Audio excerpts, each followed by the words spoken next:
Hello friends, in today's video, I'm going to show you how to stop autoplay on Facebook homepage.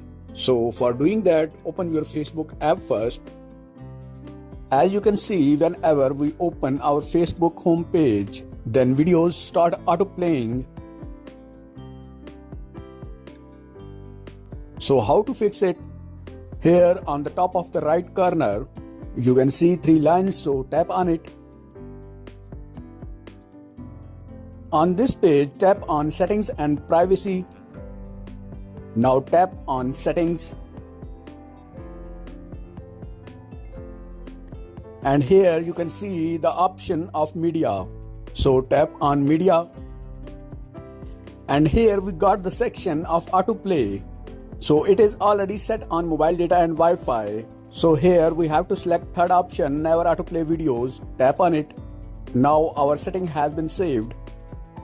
Let's go back on home page and see.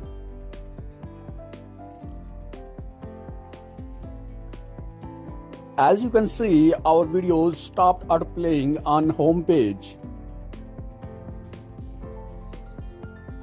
Thanks for watching. If you like my video, so please subscribe my channel. See you next video. Till then, goodbye.